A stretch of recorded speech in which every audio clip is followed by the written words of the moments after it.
Você sabe a diferença entre lei e a lei? Neste áudio, Mário Persona comenta da importância de se entender o que na Bíblia é chamada de lei e o que é chamada de a lei, referindo-se à lei que foi dada no Antigo Testamento. A gente tem aprendido que o Evangelho de Lucas, ele tem uma ordem mais moral do que cronológica. E é interessante que toda essa sequência do capítulo 15, do capítulo 16, tem a ver com os fariseus e com a lei.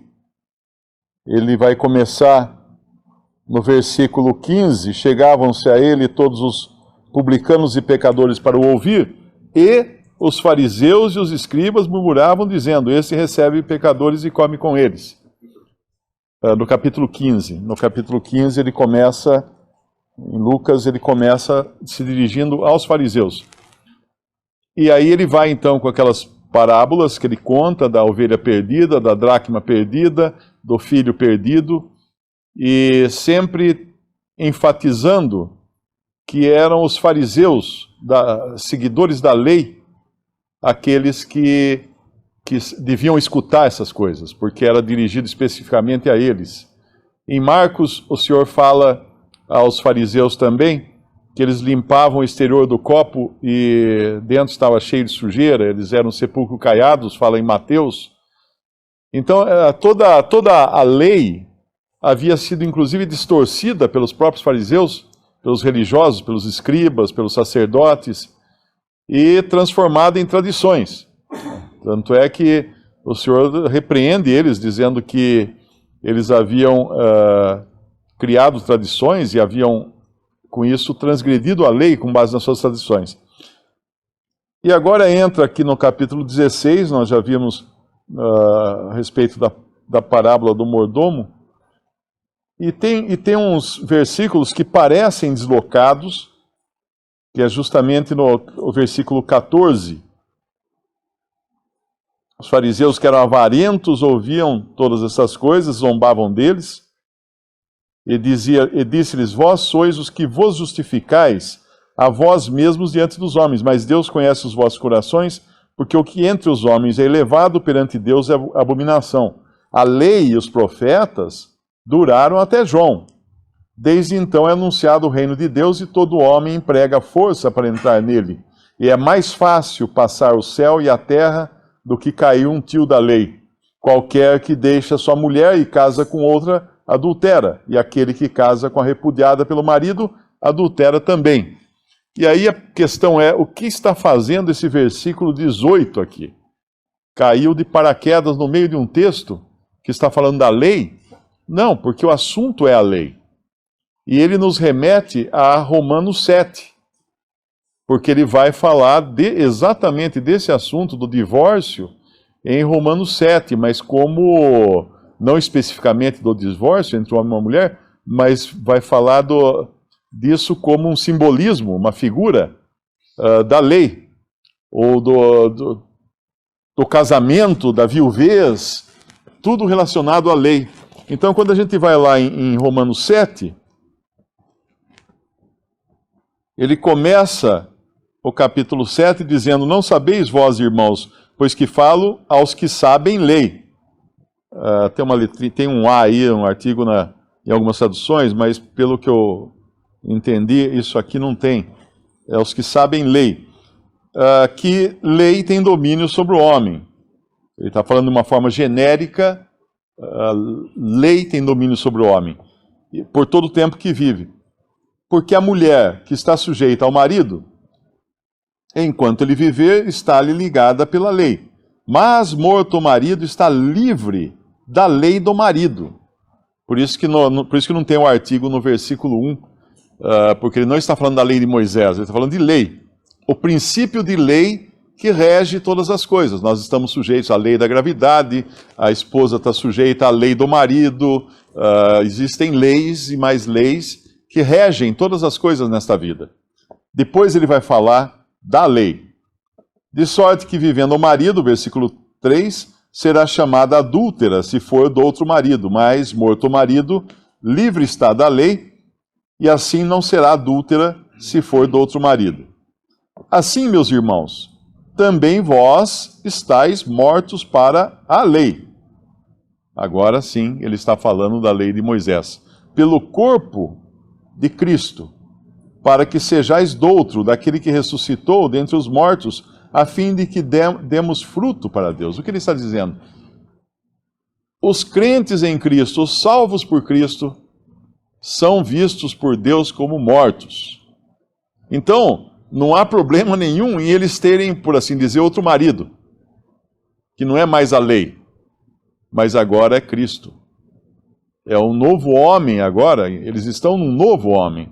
Por isso que ele fala, de sorte que vivendo o marido, será chamada adúltera, livre, se for do outro marido, mas morto o marido, livre está da lei, e assim não será adúltera se for de outro marido. Assim, meus irmãos, também vós estáis mortos para a lei pelo corpo de Cristo, para que sejais doutro daquele que ressuscitou dentre os mortos, a fim de que demos fruto para Deus. Porque quando estávamos na carne, as paixões dos pecados que são pela lei, ou seja, são despertadas pela lei, essas paixões do pecado, obravam em nossos membros para darem fruto para a morte. Então ele está dividindo aqui entre a vida do cristão, entre o antes e o depois. Ou seja, antes nós estávamos sujeitos à lei, não especificamente nós, porque nós não somos judeus, mas falando do ponto de vista de Deus e das regras que Ele colocou para esta vida, para esse mundo, para essa terra e para o homem natural, no momento em que nós somos salvos por Cristo, nós não temos mais nenhuma ligação com a lei. Por quê? Porque a lei vale enquanto está vivo, enquanto o homem está vivo. Mas quando alguém crê no Senhor Jesus, ele morre, porque na cruz o Senhor Jesus, vamos dizer assim, matou Adão, matou o primeiro homem ali. Ali o primeiro homem morreu, para Deus começar de novo, numa nova criação agora. Então tudo aquilo que era do passado já não tem efeito sobre esse novo homem que agora é vindo do céu, é segundo Deus, segundo Cristo. E o que ele fala aqui também no versículo 5, as paixões dos pecados que são pela lei ou despertadas pela lei, obravam em nossos membros para darem fruto para a morte. Porque é aquela história, né? Tudo que é proibido é mais gostoso, tudo que é proibido engorda, tudo que você acha que não pode, é aí que desperta a concupiscência e o pecado toma ocasião e vem à tona. Porque a carne, a lei foi feita para regular ou para restringir a carne do homem natural.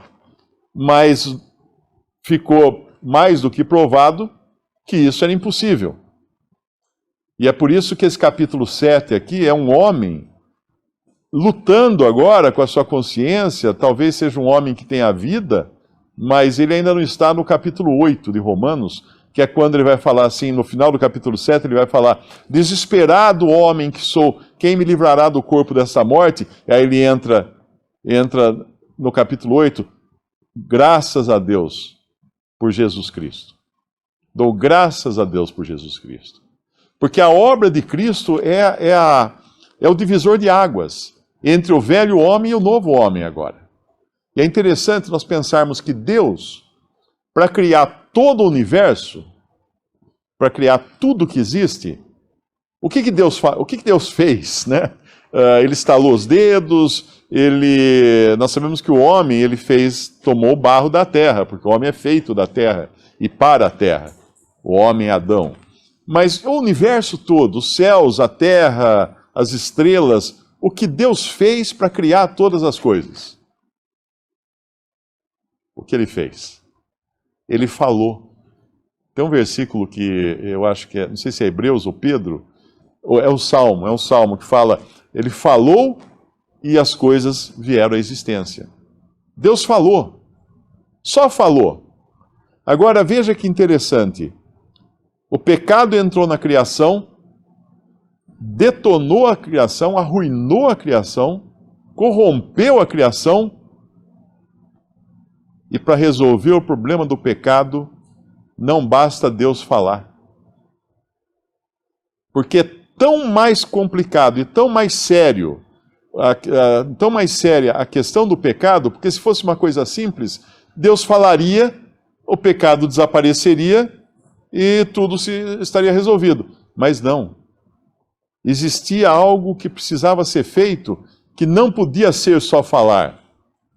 Então Deus envia o seu Filho, que é o Verbo de Deus. Obviamente, ele é o Verbo de Deus também, mas ele teria que morrer. Tinha um preço, tinha um custo a ser pago pelo pecado, por causa do pecado. E Deus não queria que o homem pagasse esse preço, que o homem pagasse o custo por essa ruína. Deus providenciou um cordeiro, Deus providenciou um substituto para o homem. Então, se a criação, se nós podemos falar assim, nós ficamos maravilhados, né? Nós olhamos para o céu à noite, ficamos maravilhados, assim, uau, que poder que Deus tem de criar todo o universo.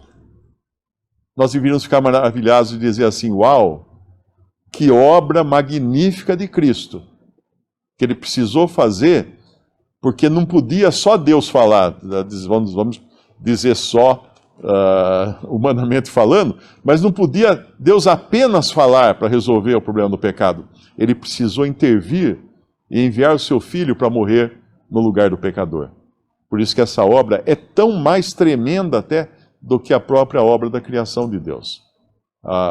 Quando a gente se ocupa com Cristo na morte, no seu sacrifício, isso é muito mais do que nos ocuparmos com a criação, com a maravilha da criação, por maior que seja a maravilha. Os céus proclamam a glória de Deus e o firmamento a obra das suas mãos, isso é maravilhoso. Mas quando nós nos ocupamos com Cristo crucificado, morto na cruz, e por isso que a ceia do Senhor tem um valor tão grande dentro da doutrina cristã e da vida cristã e da prática cristã e do culto cristão, porque se não, nós estaríamos aqui celebrando um memorial da criação, se fosse a criação a coisa mais importante. É claro que é importante, mas aí entra o porquê da ceia e o porquê da morte de Cristo. Então, nesse capítulo 7, ele é o preâmbulo para o capítulo 8, porque é um homem ainda não liberto. Tem uma passagem aqui, eu não sei se é só essa passagem, que fala espírito, no versículo 6. Eu não sei se aqui seria Espírito Santo, eu não sei se algum irmão sabe disso. Capítulo 7 de Romanos, o versículo 6. Mas agora estamos livres da lei, pois morremos para aquilo em que estávamos retidos, para que sirvamos em novidade de espírito, e não na velhice da letra. Eu não sei exatamente se esse é o espírito do homem. É do homem, né? Em novidade do espírito. Eu não sei, eu acho que não aparece o Espírito Santo em nenhum lugar no capítulo 7. Não sei se eu estou enganado, mas eu acho que não aparece. E, no entanto, o capítulo 11, o capítulo 8 de Romanos, é o capítulo da Bíblia onde mais vezes o Espírito Santo aparece, para mostrar um claro contraste entre o homem antes e depois de libertado e consciente agora da libertação dos seus pecados, sabendo que agora já nenhuma condenação há para os que estão em Cristo Jesus, que é essa abertura do capítulo 8. Mas voltando ao capítulo 7 de Romanos, o fruto que os nossos membros poderiam dar, no versículo 5, são pela lei obravam em nossos membros para darem fruto para a morte. Porque a carne não é capaz de dar outro fruto que não seja para a morte. Os frutos da carne, as obras da carne estão em Gálatas 5, e é toda aquela lista de coisas horrendas que a carne produz. Tanto é que Paulo vai falar aqui, em mim, isto é, na minha carne, não há bem algum ele vai falar em algum lugar, acho que mais adiante, no versículo 18. Obrigado. Versículo 18. Porque eu sei que em mim, isto é, na minha carne, não habita bem algum, e com efeito o querer está em mim, mas não consigo realizar o bem. Não habita bem na carne. Se não habita bem na carne, é impossível um homem na carne adorar a Deus. É impossível. Nós encontramos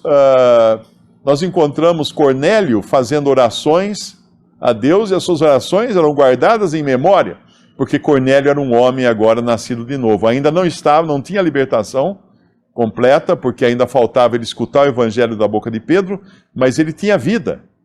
Cornélio tinha vida. Mas o homem na carne, ele é impossível ele adorar a Deus. No Antigo Testamento eles tinham vida, né? Aqueles que eram adoradores de Deus.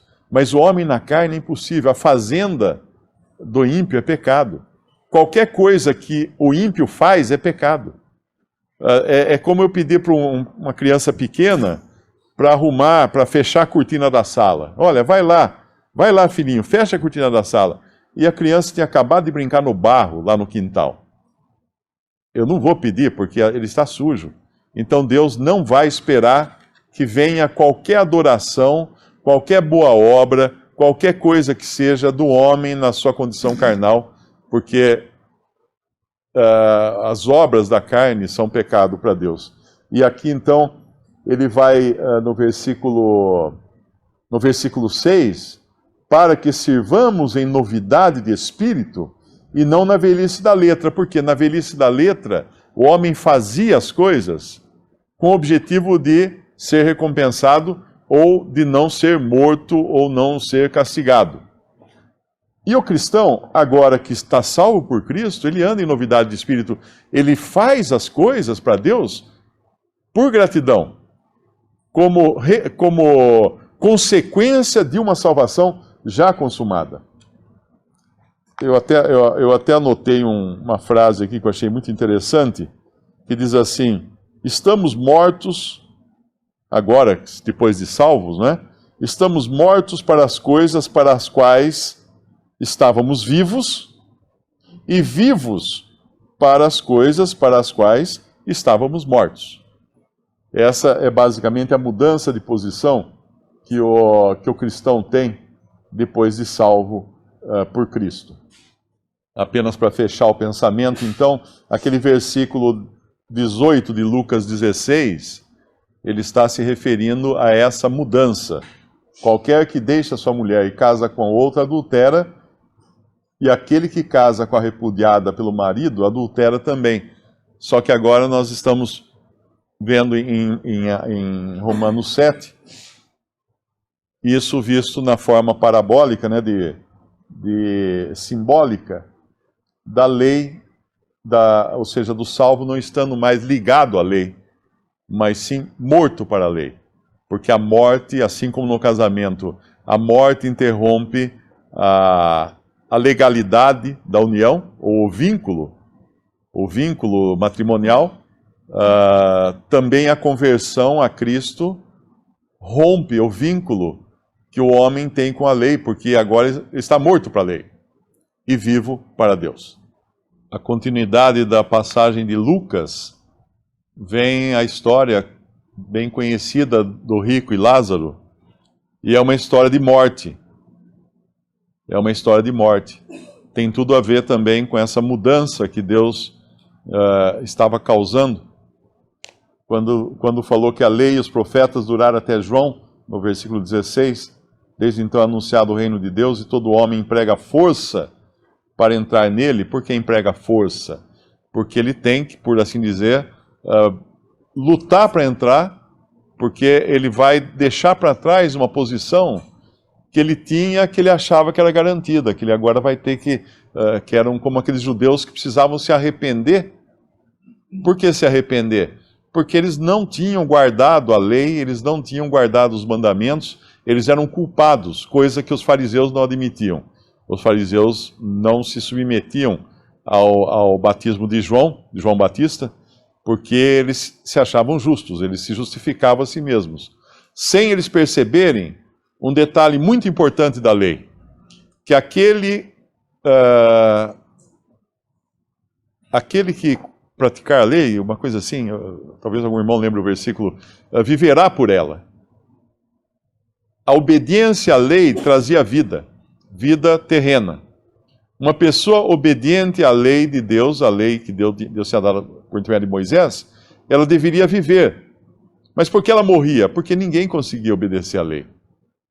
Ainda que obedecesse exteriormente, em pensamento, a cobiça, como Paulo vai falar também na carta aos Romanos, a cobiça foi o que pegou ele pelo pé, porque ele cobiçava. Não tinha como evitar a cobiça. Então aqui, esse homem que na lei, segundo a lei, ele poderia ser considerado um homem obediente à lei, por quê? Porque ele era próspero. E a lei prometia prosperidade pela obediência. Se ele confiando na prosperidade que na verdade ele tinha por graça de Deus, por misericórdia de Deus, ele poderia se achar justo o suficiente para depois da morte, ou melhor, para não morrer primeiro, né? Mas ainda assim, depois da morte, ser recompensado. E aqui tudo se inverte.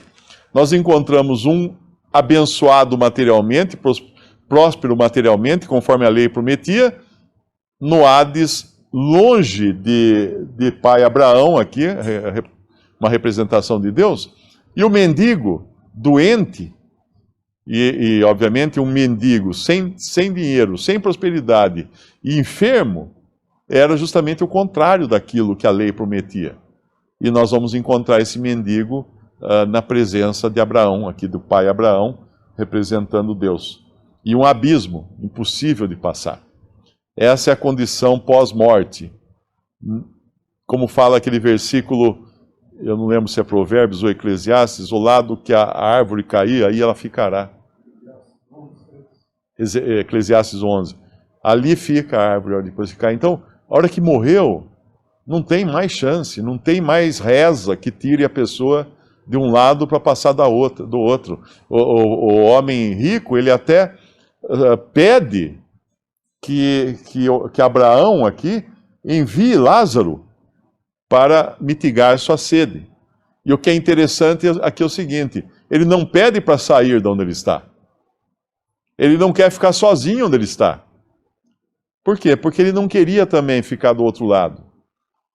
Ele pede para enviar Lázaro para o seu lado, para trazer água para ele, que ele está sofrendo com sede. Ele pede também que mande Lázaro falar para os seus irmãos, para eles não sofrerem depois da morte. Mas Abraão, aqui no caso, deixa muito claro que ele tinha Moisés e os profetas e não tinha ouvido, não tinha escutado. E mesmo que alguém voltasse dos mortos, eles não iam se arrepender. Que é o final do versículo. Porém, Abraão lhe disse, se não ouvem a Moisés e aos profetas, tampouco acreditarão, ainda que algum dos mortos ressuscite. E o mais incrível de tudo é que nós temos um que ressuscitou dos mortos e que está falando ainda hoje, assim como Abel, assim como o sangue de Abel fala, Cristo fala ainda hoje. E, obviamente, o homem, no seu estado natural, não tem ouvidos para ouvir. Só um detalhe do porquê esse capítulo todo tem a ver com a lei, é que o rico não tem nome. E nós sabemos que desde o princípio o homem sempre quis um nome, fazer nome. A Torre de Babel foi por causa disso, o homem quis chegar ao céu, fazer um nome.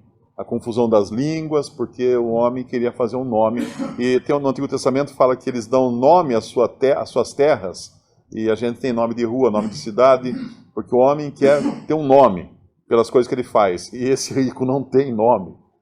Essa é a maravilha, né, do que está sendo dito aqui. Esse rico não tem nome.